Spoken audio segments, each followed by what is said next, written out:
El último ajedrez, la venganza de Catherine Rostova. ¿Alguna vez te has preguntado qué sucede cuando el adorno más preciado de un hombre se convierte en su mayor verdugo en los rascacielos de Madrid, donde el aire vale más por metro cúbico que el sueldo anual de muchos? Se gestaba una historia de traición, lujo y una venganza tan fría como el acero toledano. Prepárense para conocer a Catherine Rostova, una mujer que, como la mismísima Alhambra, escondía secretos y estrategias tras una fachada de serena belleza. La sala de conferencias del 30º piso, en pleno paseo de la Castellana, tenía un aire tan estéril como el quirófano más aséptico. Era un santuario al poder corporativo, diseñado por un estudio de interiores madrileño para proyectar invencibilidad. La mesa, una losa de caoba negra pulida de 12 metros, reflejaba el sombrío cielo de Madrid como un espejo oscuro.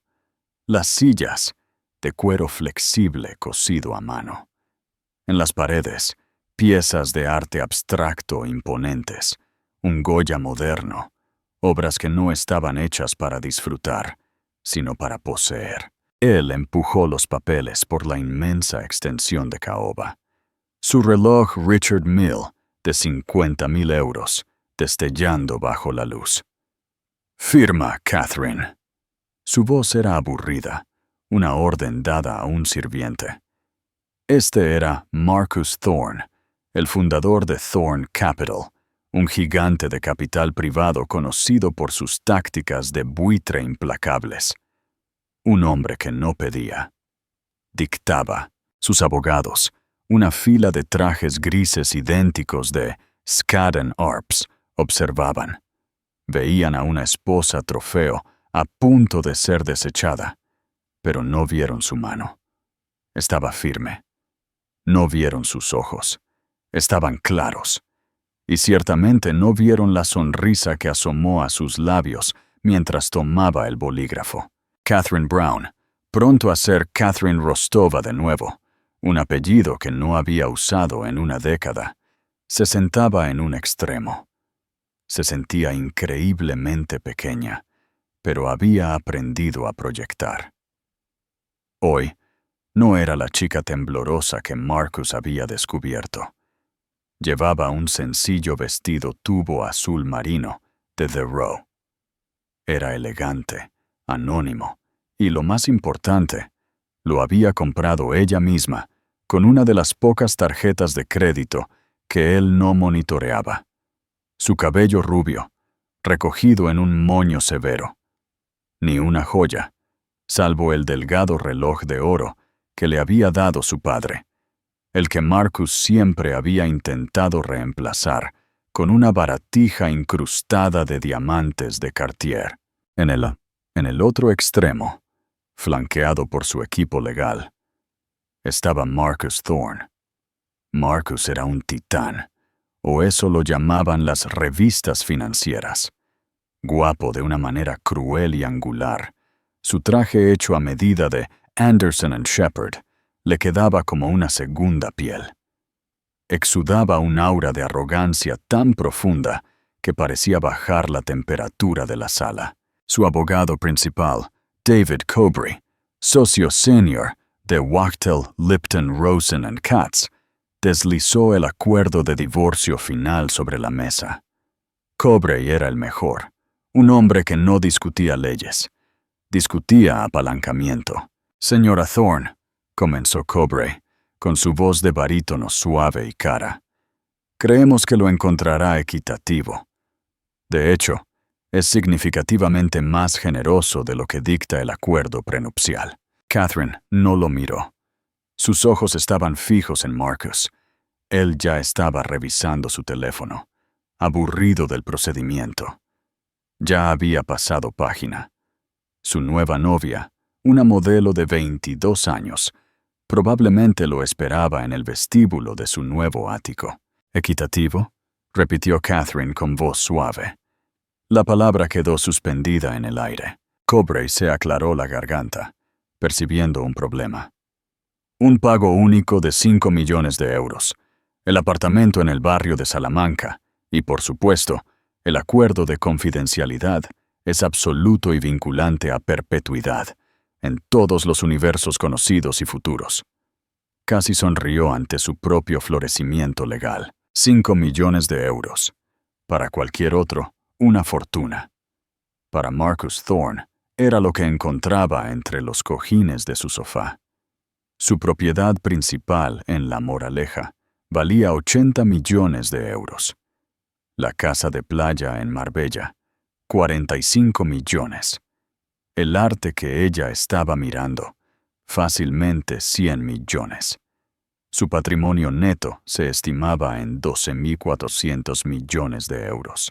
«Me está ofreciendo el 0.04% de su riqueza», dijo Catherine, sin dejar de mirar a Marcus. La máscara profesional de Cobre se contrajo. Sus contribuciones al matrimonio, aunque apreciadas, no fueron financieras, señora Thorne. El prenupcial es inquebrantable. Esto es un regalo. Finalmente, Marcus levantó la vista.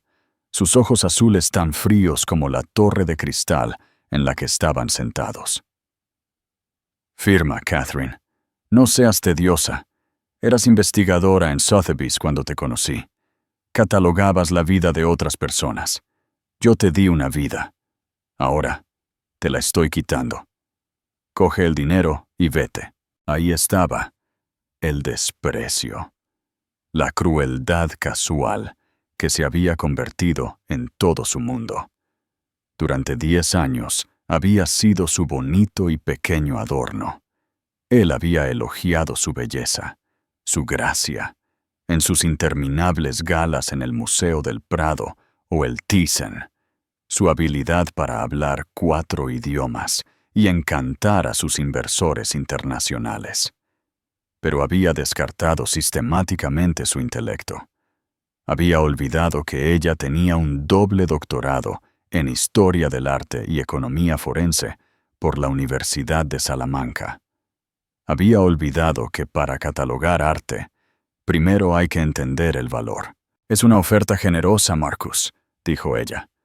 Su voz era firme. Marcus se reclinó, triunfante. Señaló los papeles. «Entonces, firma. Tengo una reunión a la 1 en Per Se». Catherine ignoró el bolígrafo. 5 millones está bien. Cobre se relajó. Los abogados de Skadden Arps se relajaron. «Pero», continuó ella, «quiero una cosa más. Una baratija por valor sentimental». Marcus suspiró, molesto. «¿Qué? ¿El collar de Cartier? El diamante está bien. Dile a mi asistente que...» «No», dijo Catherine. Metió la mano en su sencilla bolsa de cuero y sacó una hoja de papel doblada cuidadosamente. No era un documento de su propio abogado de poca monta, que estaba pálido y silencioso a su lado. Era un documento que ella había redactado. Lo deslizó sobre la mesa. «Quiero eso». Cobre lo tomó, sus ojos escudriñándolo. Su ceño se frunció con confusión. «Esto es un documento de transferencia de activos para una LLC de un solo activo. Trident Holdings, LLC». Miró a Marcus. «¿Es esta una de tus empresas fantasma? El activo listado es... ¿un coche?» Marcus, que había estado mirando su teléfono, se paralizó. Levantó la cabeza bruscamente. El aburrimiento había desaparecido. La sangre se le fue de la cara, dejándole solo una palidez cerosa. «¿Qué dijiste?», susurró. Catherine le sostuvo la mirada. Apareció el primer rastro de una sonrisa. «Trident Holdings está registrada en las Islas Caimán. Tiene un activo, un Pagani Huayra Roadster de 2017. El hecho a medida. El que tú llamas el Tridente. Lo quiero». Los primeros 5 años habían sido un torbellino de lujo imposible. Marcus Thorne no solo cortejó a Catherine Rostova, la adquirió. Ella trabajaba en investigación de proveniencia en Sotheby's, una académica con una mente brillante y un armario lleno de ropa básica.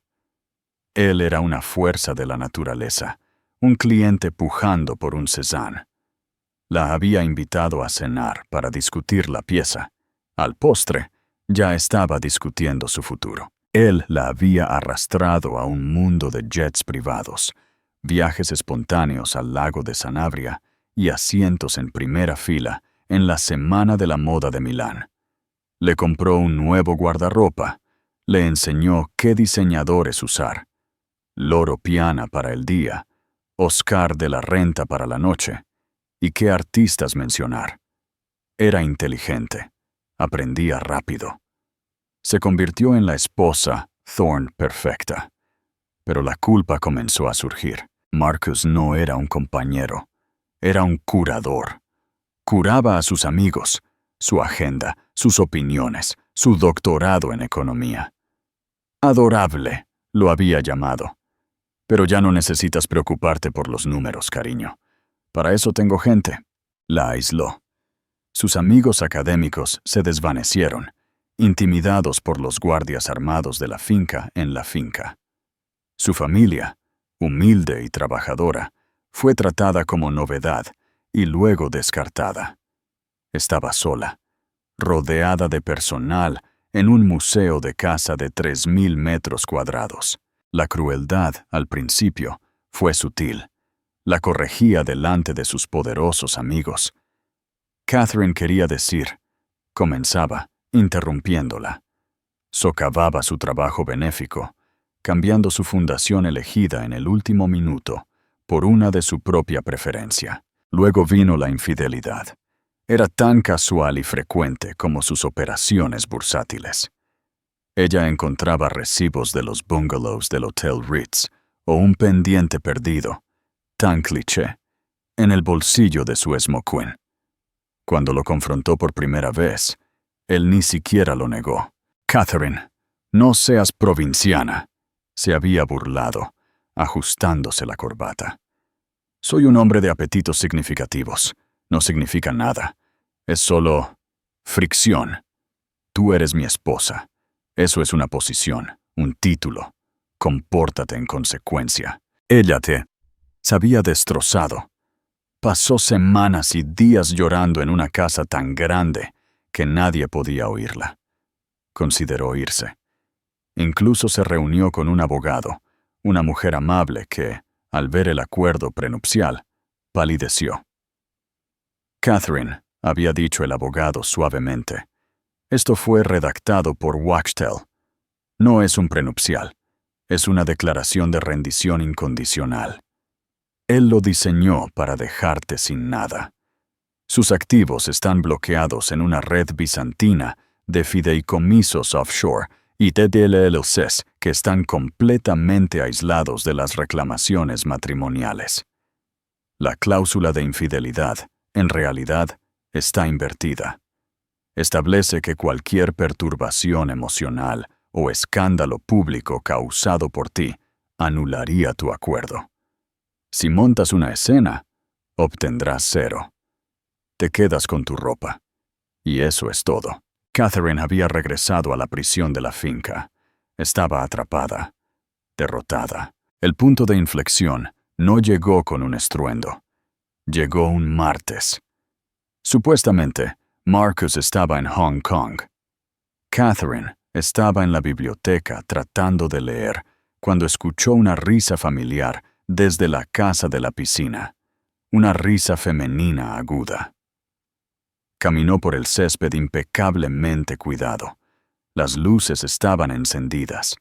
A través de las puertas de cristal lo vio. Marcus, que no estaba en Hong Kong en absoluto, estaba sirviendo champán. Con él, una joven en bikini.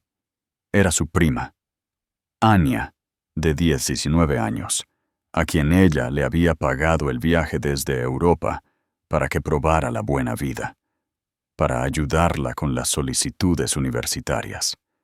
Catherine se quedó helada mientras Marcus la besaba. No un piquito, un beso profundo, prolongado, posesivo. Entonces, él vio a Catherine a través del cristal. No se inmutó. No se apartó. Abrazó más fuerte a su prima, levantó su copa en un brindis y sonrió. No fue la traición lo que la rompió, fue la falta de respeto, el puro y profundo desprecio. No solo la había engañado, había profanado lo último bueno y simple en su vida, su familia. Algo dentro de Catherine no solo se rompió, se endureció. La mujer que lloraba murió en el césped esa noche. Las lágrimas se secaron, reemplazadas por una concentración fría, clara, dura como el diamante. Él pensó que era una bonita idiota. Pensó que era un adorno. Había olvidado que era una investigadora. Había olvidado que tenía un doctorado en detectar exactamente dónde y cómo se oculta el valor. Culta. Se dio la vuelta. Regresó a la casa principal. Fue directamente a su estudio privado, al que tenía prohibido entrar, y se sentó en su escritorio. «Muy bien, Marcus», susurró a la habitación vacía. «Tú tienes gente para los números, pero yo también». Su guerra comenzó. Durante los siguientes 18 meses, Catherine Brown vivió una doble vida. Para Marcus y su mundo, era la esposa perfecta y plácida. Era más hermosa, más serena, más atenta que nunca. Planeaba sus fiestas, encantaba a sus inversores y actuaba como una mujer que había aceptado su jaula dorada. Marcus, al ver su nueva obediencia, se aburrió y se volvió aún más descuidado. Dejó sus portátiles abiertos, su servidor privado desatendido. La veía como un mueble, y no se le ocultan cosas a una silla, pero por la noche, cuando la casa de 3.000 metros cuadrados quedaba en silencio, Catherine estaba trabajando. Su doctorado en economía forense no era solo sobre arte, era sobre rastrear dinero oscuro, entender empresas fantasma y encontrar las huellas dactilares digitales en transacciones ilícitas. Una vez había rastreado un Caravaggio robado a través de 3 continentes, siguiendo el susurro de datos desde cuentas bancarias suizas hasta bufetes de abogados panameños. La estructura corporativa de Marcus Thorne era una fortaleza, pero había cometido un error. Asumió que la fortaleza solo necesitaba protegerlo del exterior. Catherine ya estaba dentro. Comenzó en su estudio. Él usaba un servidor con bloqueo biométrico de última generación para sus negocios de Thorne Capital. No podía tocar eso. Pero para su imperio personal, la red de activos ocultos al fisco, la Comisión Nacional del Mercado de Valores, CNMV, y su esposa, usaba un servidor privado separado, oculto detrás de un panel falso en la biblioteca. Él pensó que era inteligente. A ella le tomó 3 semanas superar el primer cortafuegos. Usó ingeniería social. Lo observó. Su contraseña, razonó. Se basaría en el ego. Probó su cumpleaños. No. Su primer acuerdo de $1.000 millones. No. El nombre de su primera empresa. No. Luego probó el número de serie de su primer coche, un Ferrari 200 de 1972, que había comprado en una subasta récord. Acceso concedido. El servidor se abrió, y Catherine se encontró en un agujero de conejo de corrupción asombrosa. Era peor de lo que podría haber imaginado. Marcus no era solo un capitalista buitre despiadado. Era un criminal. Encontró hojas de cálculo que detallaban un esquema que ella mentalmente denominó Proyecto Atlas. Marcus estaba en colusión con una red de comerciantes internacionales para inflar artificialmente y luego vender en corto acciones farmacéuticas. Estaba, en esencia, inflando y vendiendo drogas que salvaban vidas. Él encontraba una prometedora empresa de biotecnología. Usaba sus entidades offshore para comprar discretamente una posición masiva. Financiaba una campaña de investigación falsa para publicitar un nuevo medicamento. Y luego, en el pico, vendía las acciones y simultáneamente vendía en corto al publicar un segundo informe de que los ensayos del medicamento habían fallado. No solo estaba ganando millones, estaba destruyendo empresas y en el proceso las esperanzas de personas enfermas. Estaba jugando con vidas. Las manos de Catherine temblaban, pero no por miedo. Con rabia. Esto iba más allá de su propia humillación. Esto era monstruoso. Comenzó a copiar todo. Compró una serie de unidades de estado sólido encriptadas e imposibles de rastrear. Noche tras noche, descargaba correos electrónicos, mensajes encriptados de una aplicación segura llamada Signal, confirmaciones de transferencias bancarias y libros de contabilidad secretos. Lo compiló todo en una colección meticulosamente organizada que llamó el Archivo Anya, un pequeño recordatorio de lo que había iniciado todo esto. Necesitaba encontrar su apalancamiento. Si simplemente lo publicaba, Marcus sería destruido, pero sus abogados la atarían a ello. Reclamarían que era una esposa descontenta que fabricaba pruebas. Necesitaba algo que demostrara su caso, algo que la sacara y algo que lo castigara de una manera que él entendiera. Cabo más profundo, rastreando el flujo de dinero del proyecto Atlas. Era un laberinto. El dinero fluía de Thorn Capital a un fideicomiso en Liechtenstein, luego a un banco en Chipre. Luego se dividía en una docena de cuentas más pequeñas antes de finalmente aterrizar en una serie de empresas fantasma anónimas en las Islas Caimán. Y un nombre seguía apareciendo una y otra vez. Trident Holdings, LLC. Parecía ser su fondo personal, el destino final. Buscó en el registro mercantil de las Caimán. Trident Holdings estaba registrada como una entidad de un solo activo, cuyo propósito era poseer y mantener vehículos de lujo para coleccionistas. Catherine sonrió. Sabía exactamente qué vehículo. El Tridente. Era su niño, un Pagani Huayra Roadster, único en su tipo de 4 millones de euros, con una carrocería de fibra de carbono hecha a medida y un interior cosido con hilo de platino. Había volado a Italia media docena de veces para supervisar su creación. Para él, no era solo un coche, era un símbolo de su virilidad, su poder, su buen gusto. Lo amaba más que a cualquier ser humano. Siguió excavando y luego encontró la pieza final y devastadora del rompecabezas. Trident Holdings no solo tenía el coche era la tapadera. En los últimos 6 meses, a medida que el proyecto Atlas alcanzaba su apogeo, Marcus había comenzado a canalizar las ganancias del fraude a la cuenta bancaria de la LLC, utilizando el mantenimiento y el transporte del coche como tapadera para transferencias bancarias masivas de millones de euros. La LLC, que legalmente tenía su juguete favorito, también era el depósito principal de más de 200 millones de euros en efectivo ilícito. Marcus, en su suprema arrogancia, había unido sus dos cosas favoritas: su ego y su dinero robado. Había escondido sus crímenes a la vista de todos, disfrazados como su pasatiempo más ostentoso. Catherine se reclinó de la pantalla brillante.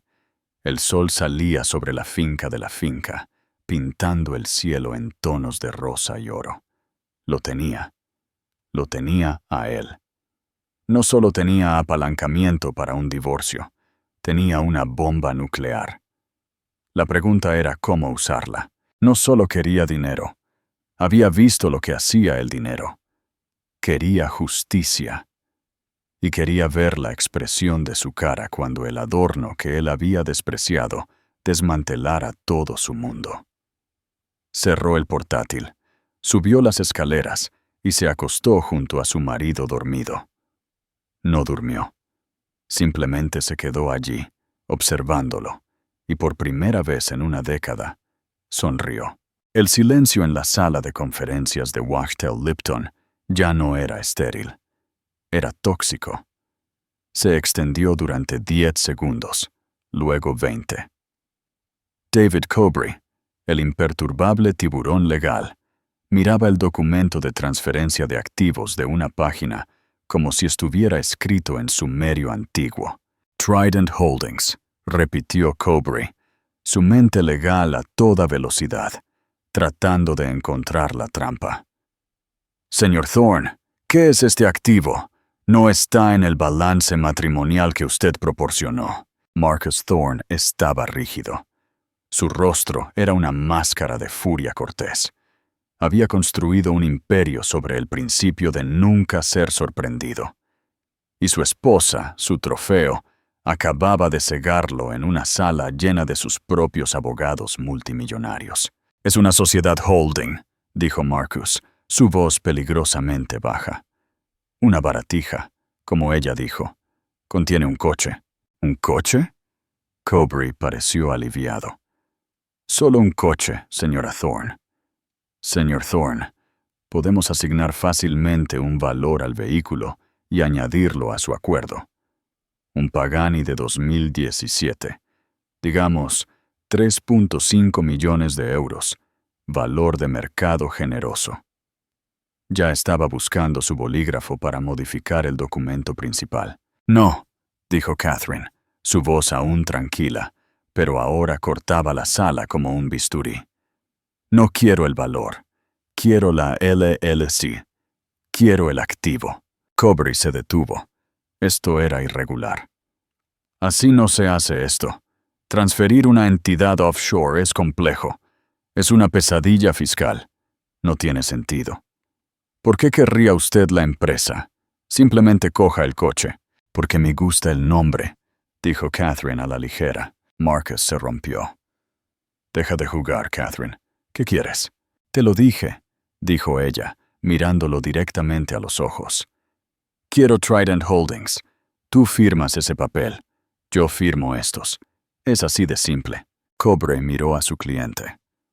Marcus, ¿hay algún problema? Es solo un coche. Deja que se quede con el maldito coche. Deja que se quede con la LLC. Es una concesión de 13 millones de euros para cerrar el trato. Es un error de redondeo. Pero Marcus no estaba mirando a Cobry. Estaba mirando a Catherine. Un horror asqueroso y creciente extendiéndose por sus rasgos. Él entendió. No sabía como ella sabía. Pero él sabía que ella sabía. ¿Qué sabes de esa empresa?, gruñó. Sé que es donde guardas tu juguete favorito, dijo Catherine. Marcus, interrumpió Cobry, su voz endureciéndose. ¿Hay algo sobre este activo que debas saber? Nos proporcionó una divulgación financiera completa y franca. Si esta Trident Holdings contiene otros activos que no reveló, la alarma de mala práctica legal sonaba en la cabeza de Cobry. Él había construido su reputación sobre la honestidad de sus clientes, al menos su honestidad con él. No es nada, espetó Marcus. Es una entidad limpia.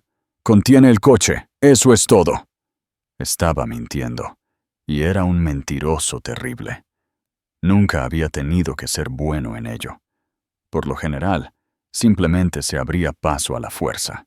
Entonces firma, dijo Catherine. Esto es chantaje, soltó uno de los abogados más jóvenes de Skadden. La abogada de Catherine, Rebecca Shaw, una tranquila y despiadada sabueso que Catherine había contratado de un pequeño bufete de litigios, finalmente habló.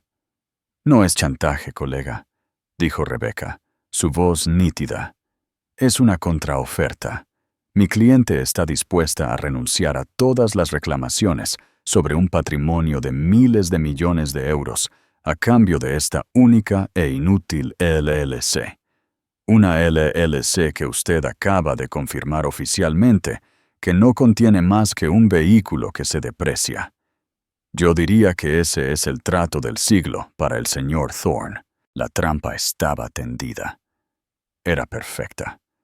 Si Marcus firmaba, le estaría entregando a Catherine las llaves de todo su reino criminal. Le estaría dando la cuenta bancaria con 200 millones de euros. Si se negaba a firmar, estaría admitiendo, frente a todo su equipo legal, que había mentido, que la LLC no era solo un coche, que había ocultado bienes conyugales y cometido perjurio en sus declaraciones financieras. Estaría invalidando todo el proceso de divorcio, invalidando el prenupcial y abriéndose a una auditoría forense judicial completa e invasiva de todo su imperio. Y Cobre, para salvar su propia reputación, sería el primero en insistir en ello. Marcus Thorne estaba atrapado entre la ruina y la aniquilación. Miró a Catherine, la mujer a la que había llamado su pequeño adorno durante una década. Su expresión era tranquila, serena y completamente ilegible. «Tú», susurró, su voz espesa con un odio tan potente que era casi físico. «Maldita sea». Catherine no se inmutó. «Me han llamado cosas peores, principalmente tú en tu propia casa». Tomó el costoso bolígrafo estilográfico, chapado en oro del centro de la mesa. Le quitó el capuchón y lo colocó cuidadosamente junto a la página de firma de su acuerdo. Las migajas. «Firma mi papel, Marcus», dijo. «O podemos pedirle al señor Cobre que programe la declaración de sus contables forenses. Y ya que estamos, podemos citar los archivos del proyecto Atlas. Estoy segura de que a la CNMV le fascinaría conocer sus aventuras biotecnológicas». La cabeza de David Cobre se giró hacia Marcus. «¿Proyecto qué?» El color se le fue de la cara a Marcus. Estaba blanco. Estaba acabado. «¿Dónde está el archivo, Anya?» Siseó, su voz apenas audible. La sonrisa de Catherine se amplió. «Anya, mi prima». «No sé de qué hablas, Marcus. Solo soy una mujer sencilla que quiere el coche de su marido por razones sentimentales. Ahora firma». Con una mano temblorosa, Marcus Thorne tomó el bolígrafo. Miró el documento de transferencia de activos. Toda su vida, su imperio de 12.000 millones de euros, su reputación, su libertad, todo equilibrado en la punta de este bolígrafo. Miró a sus abogados, sus caras una mezcla de confusión y pánico creciente. Miró a Catherine, sus ojos tan fríos y brillantes como los diamantes con los que una vez la había adornado. El chasquido de la punta del bolígrafo en el papel fue el sonido más fuerte que Catherine había oído nunca. Firmó su nombre.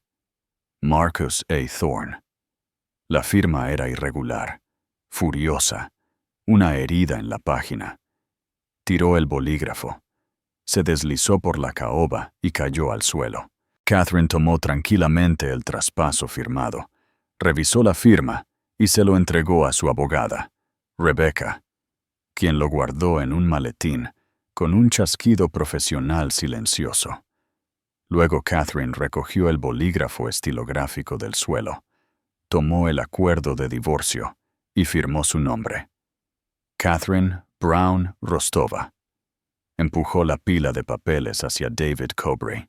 «Ha sido un placer, caballeros», dijo, poniéndose de pie. Catherine se ajustó la correa de su bolso de mano al hombro.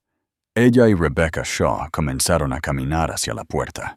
«Espera», dijo Marcus. Su voz era hueca. Catherine se detuvo, su mano en la pesada manija de bronce de la puerta, pero no se dio la vuelta. «El archivo», dijo. «El archivo, Anya.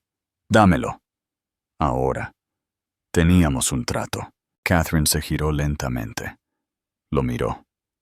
No con odio, ni siquiera con lástima, sino con una especie de curiosidad distante.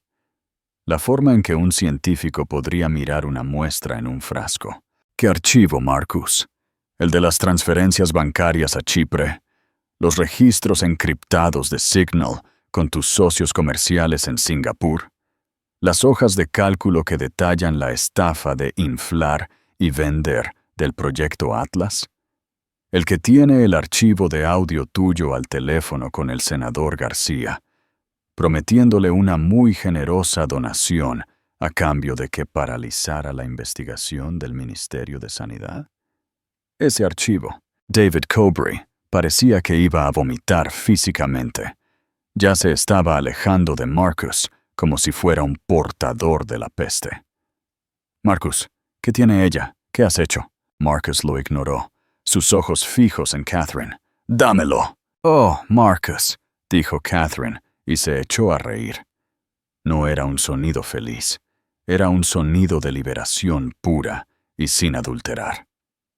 ¿Todavía crees que esto es una negociación? ¿Todavía crees que tienes el control? Ella dio un paso atrás hacia la mesa. ¿Crees que esto era por dinero?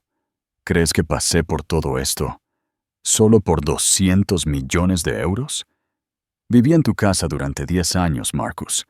Podría haber desviado esa cantidad del presupuesto de limpieza si hubiera querido. Se inclinó, apoyando las manos en la mesa pulida, acercándose a él.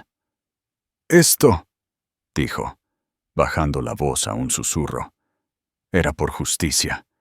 Era por las familias que perdieron sus ahorros, porque tú destrozaste su empresa en el olvido.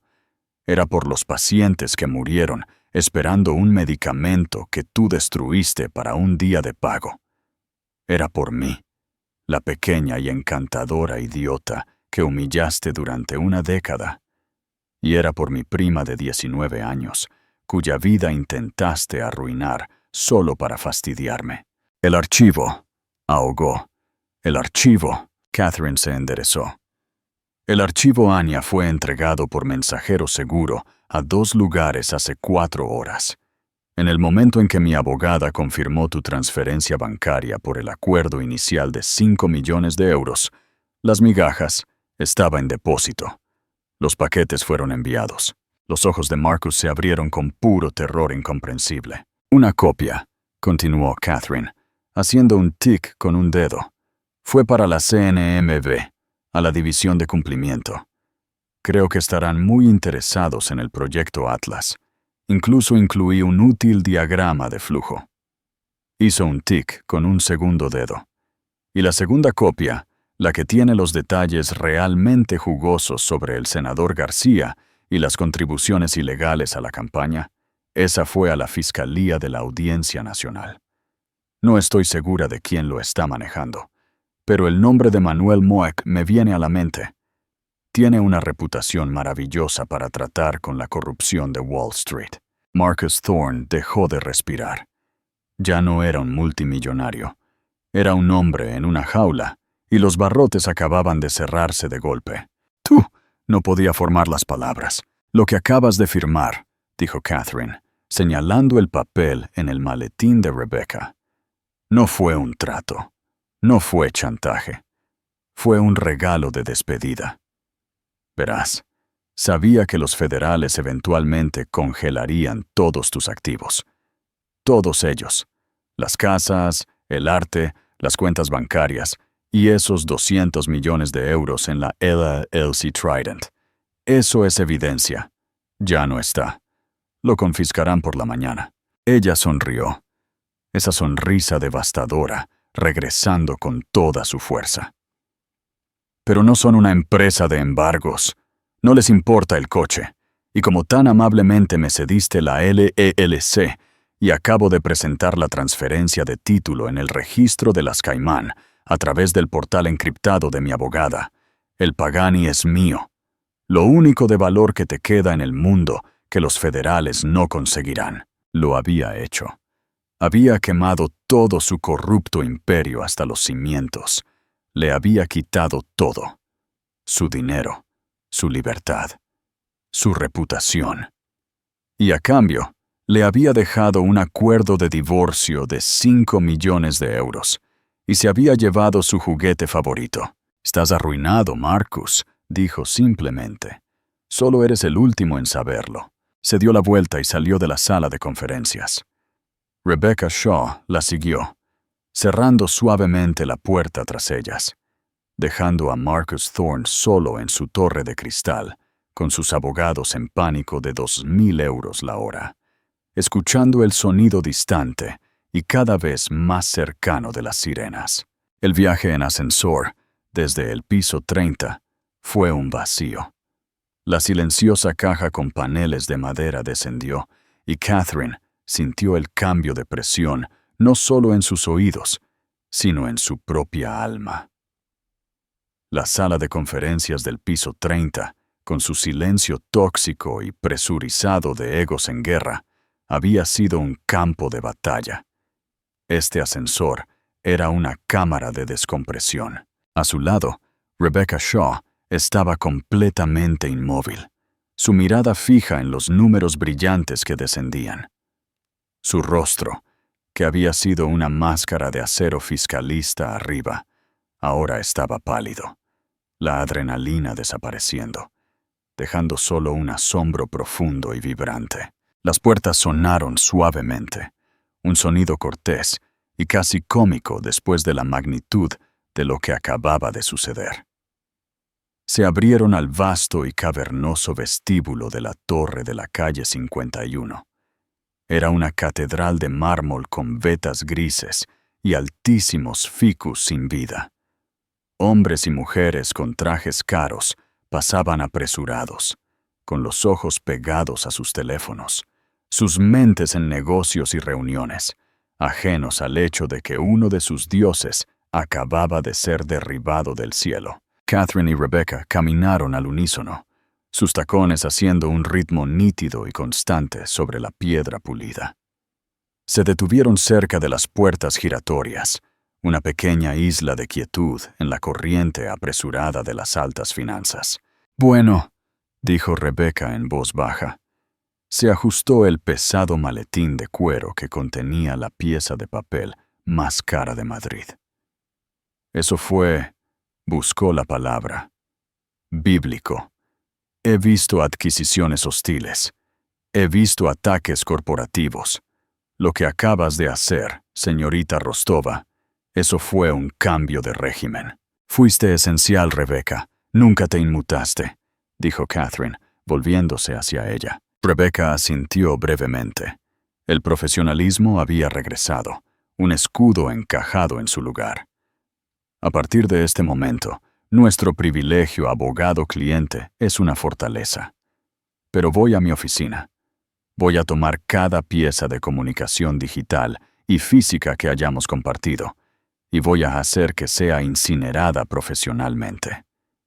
Mis honorarios fueron pagados en su totalidad de la cuenta de depósito. Nuestras comunicaciones nunca existieron. Lo entiendo, dijo Catherine. Para todos los efectos, continuó Rebecca. Fui una simple abogada de divorcios que negoció un acuerdo modesto contra un prenupcial inquebrantable. Eres una cliente de la que nunca volveré a hablar, ¿me entiendes? Perfectamente. Bien. Rebecca le tendió una mano. Su agarre fue firme, seco y fuerte. No sé a dónde vas, señorita Rostova, pero sospecho que te irá muy bien. Lo mismo digo, Rebecca. Se soltaron. Fue un último reconocimiento silencioso. Dos aliadas en una guerra encubierta que ahora disolvían su pacto. Rebecca Shaw giró a la izquierda, sus tacones sensatos haciendo clic hacia la entrada del metro, desapareciendo de nuevo en el anónimo mundo laboral. Catherine giró a la derecha, empujó el pesado cristal de la puerta giratoria y la ciudad la golpeó. El aire no era la atmósfera estéril, filtrada y con temperatura controlada de la torre de Marcus. Era real. Era nítido, fresco y vivo, con olor a pretzels húmedos, a escape de diésel y al dulce aroma a frutos secos tostados de un carrito callejero. Durante 10 años, ella se había movido por esta ciudad en la burbuja blindada de un Maybach con chófer. Ahora sus pies estaban en el pavimento. Era simplemente otra mujer, con un vestido azul marino. Y el anonimato era la sensación más embriagadora y lujosa que jamás había conocido. No llamó a un taxi. Caminó. Caminó 2 manzanas hacia el sur y 1 manzana hacia el este. Su paso rápido y decidido. Llegó a la discreta entrada sin marcar del garaje subterráneo privado. Era menos un garaje y más una bóveda bancaria, una fortaleza de hormigón con clima controlado, donde Marcus guardaba sus coches de la ciudad, los vehículos demasiado raros y caros para dejarlos en la finca de la finca. Presionó el interfono. Un momento después, sonó un zumbido y una pesada puerta de acero sin ventanas se deslizó para abrirse. Descendió por la rampa de hormigón hacia el espacio tranquilo y brillantemente iluminado. Estaba en silencio, salvo por el zumbido de la ventilación industrial. Una fila de bestias dormidas descansaba bajo fundas de seda hechas a medida. Un Rolls-Royce Phantom negro, un Aston Martin DB11 plateado, un Ferrari 275 GTV Vintage en rojo clásico. El encargado, un hombre de unos 50 años llamado Miguel, salió de su pequeña cabina de cristal, limpiándose las manos con un trapo. Pareció sorprendido, luego nervioso. Catherine nunca estaba aquí, y nunca estaba aquí sola. «Buenas tardes, señora Thorne», dijo, con un tono de cautela en su voz. Era un buen hombre, un hombre al que Marcus trataba como un mueble, un hombre al que Catherine siempre se había preocupado de preguntar por sus hijos. «Ahora soy la señorita Rostova», Miguel dijo, su voz amable pero firme. Era la primera vez que usaba su apellido de soltera con un extraño. Se sentía sólido. «Correcto». El ceño de Miguel se frunció con confusión. «Oh, ¿el señor Thorne viene con usted?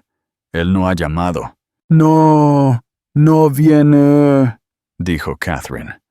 Metió la mano en su sencilla bolsa de cuero. «Me temo que ya no seré un problema para la señora Thorne, y el señor Thorne no será un problema para mí».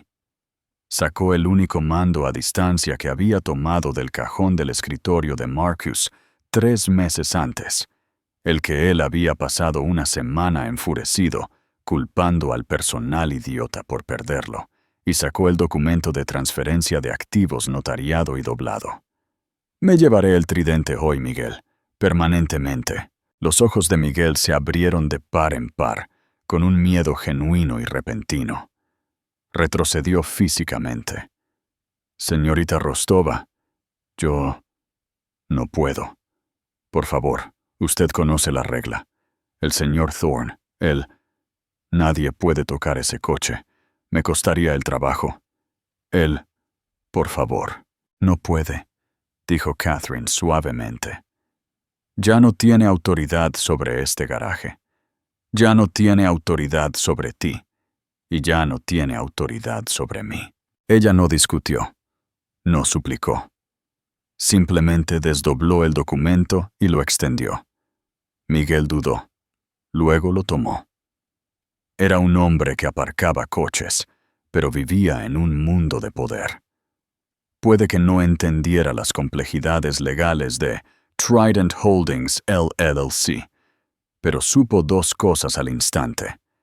El imponente membrete en relieve de Wachtell, Lipton, Rosen & Katz, y la firma furiosa, irregular e inconfundible de Marcus A. Thorne al final. Miró del papel al mando a distancia en su otra mano, y luego a su rostro.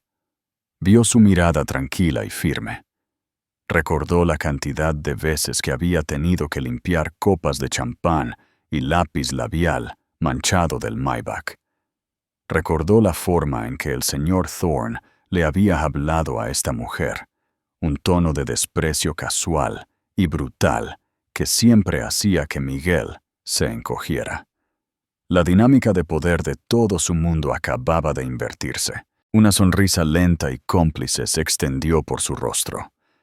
Era la sonrisa de un hombre al que acababan de decir que la revolución había terminado y que su bando había ganado. «Sí, señora. Señorita Rostova», dijo. La señora Thorne, olvidada. Le devolvió el papel, toda su actitud cambiada. Ya no era un sirviente nervioso, era un cómplice.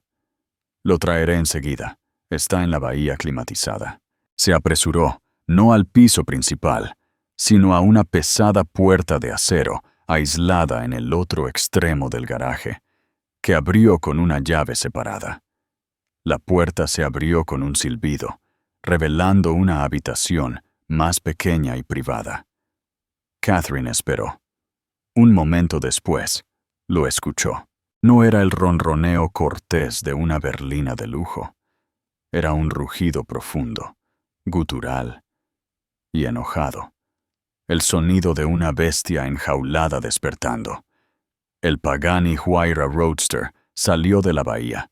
Su carrocería de fibra de carbono metálica y expuesta parecía beber la luz fluorescente y tragarla entera. Era una cosa obscena y magnífica. No era un coche.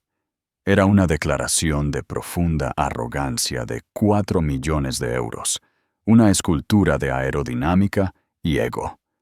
Cada línea era agresiva, cada ventilación y alerón funcional. Parecía menos construido para la carretera y más diseñado para alcanzar la órbita. Ronroneaba frente a ella, el motor Mercedes AMG B12 gruñendo, el escape cuádruple emitiendo un bajo y amenazante barítono que vibraba en el pecho de Catherine. Miguel salió y se acercó a ella, sus ojos brillantes. Está con el depósito lleno, señorita Rostova. El señor Thorne siempre la tenía lista. Le gustaba mirarla. Caminó hacia el lado del pasajero y abrió la espectacular puerta de mariposa, que se elevó como un ala rota. Luego rodeó el coche y le abrió el lado del conductor. «Gracias, Miguel», dijo ella. Se deslizó en el asiento del conductor. La cabina era un capullo de aluminio cepillado, carbono expuesto y cuero cosido con hilo de platino. Era absurdo y olía ligeramente a la abrumadora colonia de Marcus, una botella de 600 euros de Baccarat Rouge 540. Era el último rastro de él. Miró la compleja instrumentación, similar a un reloj. Sabía exactamente qué hacer. Había estudiado el manual en línea durante semanas. «Una última cosa», le dijo a Miguel. Señaló los 2 paneles de techo de fibra de carbono sujetos encima de ella. «¿Puedes ayudarme a quitarlos?»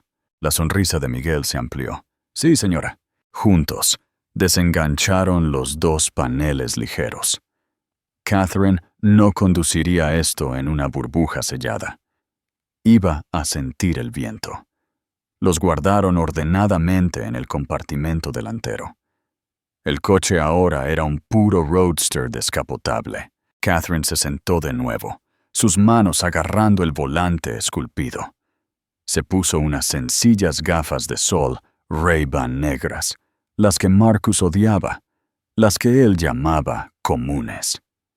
Miró a Miguel, que estaba parado observándola con una expresión de puro y sin adulterar deleite. Sacó un fajo de billetes doblado de su bolso de mano, 5 billetes de 100 euros.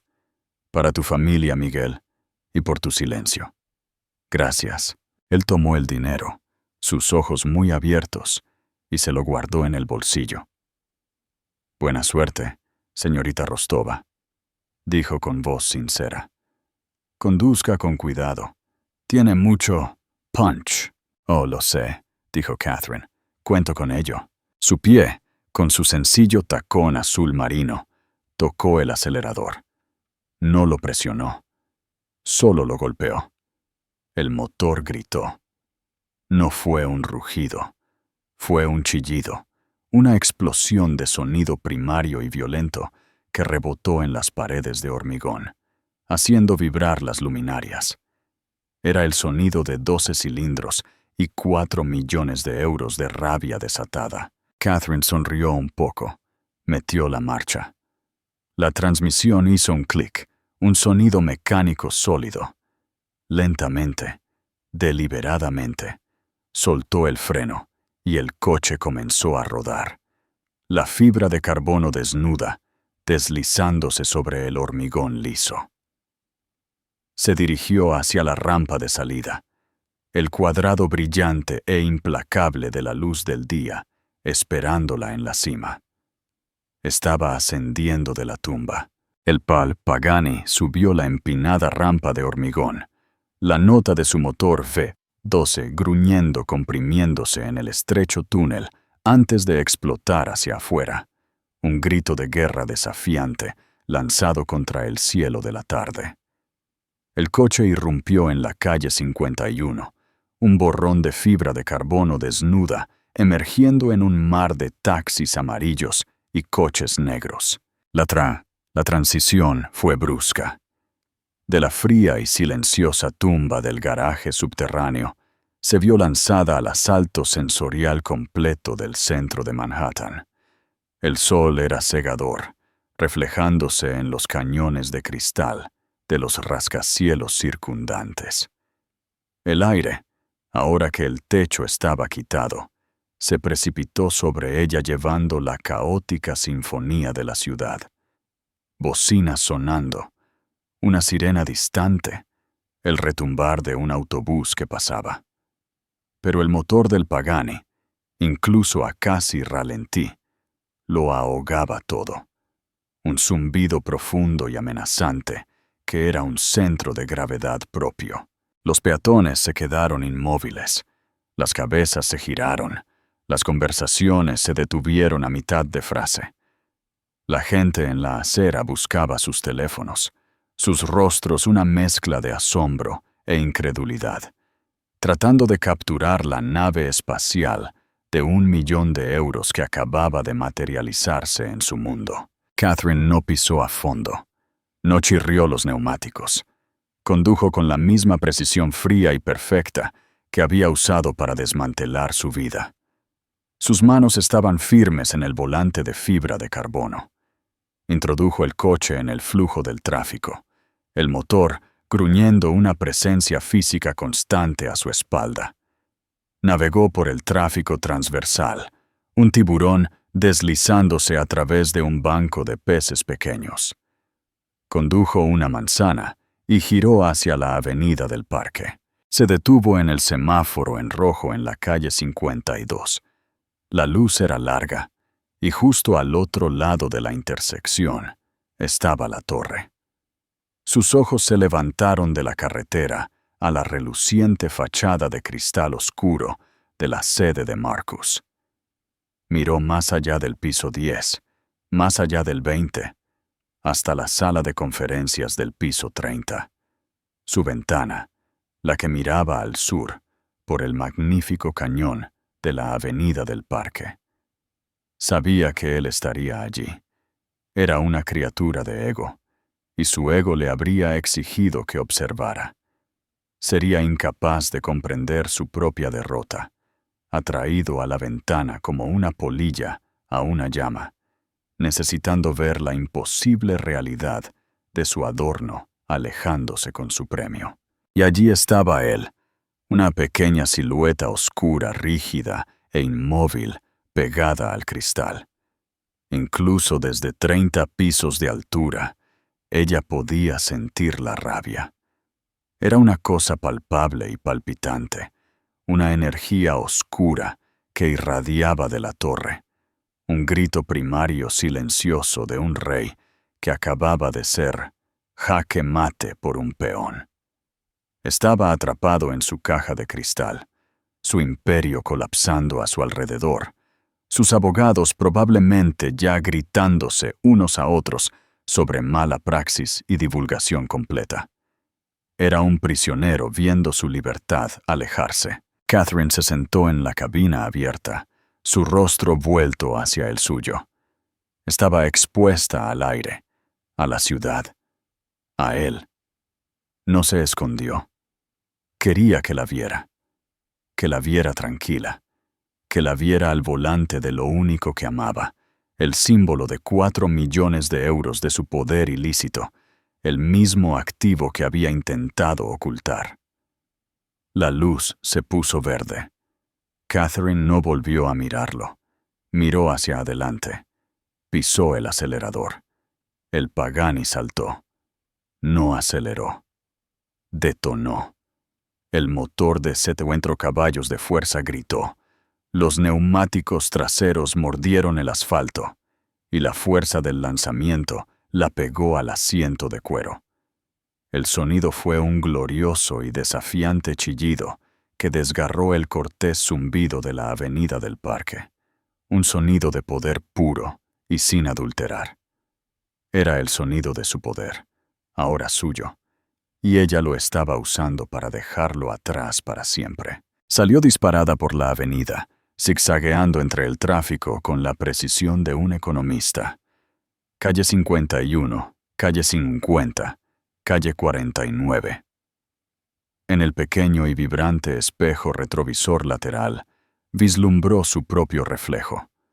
Su cabello rubio, que había estado en un moño severo y controlado, se estaba deshaciendo, arrancado por el viento, precipitándose en la cabina abierta. Mechones se agitaban por su rostro, picándole las mejillas. Sus ojos, ocultos tras las comunes Ray-Ban, estaban claros y brillantes, y en sus labios había una sonrisa. No era una sonrisa de alegría, ni siquiera de victoria eufórica. Era una sonrisa de paz, la sonrisa de una investigadora que finalmente, después de 10 largos años, había equilibrado la ecuación. La sonrisa de una arquitecta que acababa de dar un paso atrás para ver cómo su prisión, perfectamente diseñada e ineludible, se cerraba sobre su ocupante previsto. No conducía hacia el atardecer. No conducía hacia un nuevo apartamento en el barrio de Salamanca. Conducía directamente hacia el túnel de la M30. El coche, esta magnífica, vulgar y hermosa máquina, era la pieza final del plan. No tenía intención de quedárselo. Conducirlo se sentía como sentarse en su propia piel. El débil y persistente aroma de su colonia Baccarat Rouge en el cuero le revolvía el estómago. No, este coche no era un trofeo. Era la última pieza ilocalizable de liquidez. Tenía un comprador. Un príncipe saudí. Un hombre que había conocido en una de las galas obsequiosas de Marcus. Un hombre que despreciaba a Marcus, pero que codiciaba abiertamente el tridente. El trato se había cerrado hacía 2 meses en una serie de mensajes encriptados. Un vuelo de carga privado ya estaba reservado y esperando en un hangar privado en el aeropuerto de Barajas. La transferencia bancaria de 4.2 millones de euros, una prima por su historia, ya esperaba en un nuevo banco, bajo un nuevo nombre, en un cantón suizo que no hacía preguntas. Catherine Rostova no era solo una ex esposa, era una arquitecta. Había diseñado su prisión y había diseñado su propia fuga, financiada por su propia arrogancia. Mientras aceleraba hacia el túnel, la magnífica silueta de Madrid, retrocediendo detrás de ella, tendió la mano y presionó un botón en la compleja consola. El sistema estéreo cobró vida. Estaba sintonizado con su emisora, por supuesto. Una explosión de música clásica llenó la cabina. Las 4 estaciones de Vivaldi. Verano. Subió el volumen, a tope. Las frenéticas y tormentosas cuerdas del movimiento presto se mezclaron con el rugido del Bedo-12, una banda sonora perfecta para su liberación. Por primera vez en una década, dejó caer la cabeza hacia atrás contra el reposacabezas. Cerró los ojos por un segundo y dejó que el viento y la música la limpiaran. no solo consiguió el coche, consiguió justicia. El poder de la justicia reside en los detalles. ¿Crees que Catherine llevó su venganza demasiado lejos? ¿O Marcus se merecía cada segundo de su caída? Cuéntanos en los comentarios qué piensas. ¿Cómo crees que Marcus pasó su primera noche entre rejas? Y si esta historia de poder, traición y la dulce victoria de una mente brillante te ha cautivado, dale un me gusta a este video y compártelo con tus amigos. No olvides suscribirte a nuestro canal para no perderte más historias como esta, donde la reina, al final, siempre derroca al rey. ¿Qué otro villano de la alta sociedad española te gustaría ver caer? Déjanos tus sugerencias.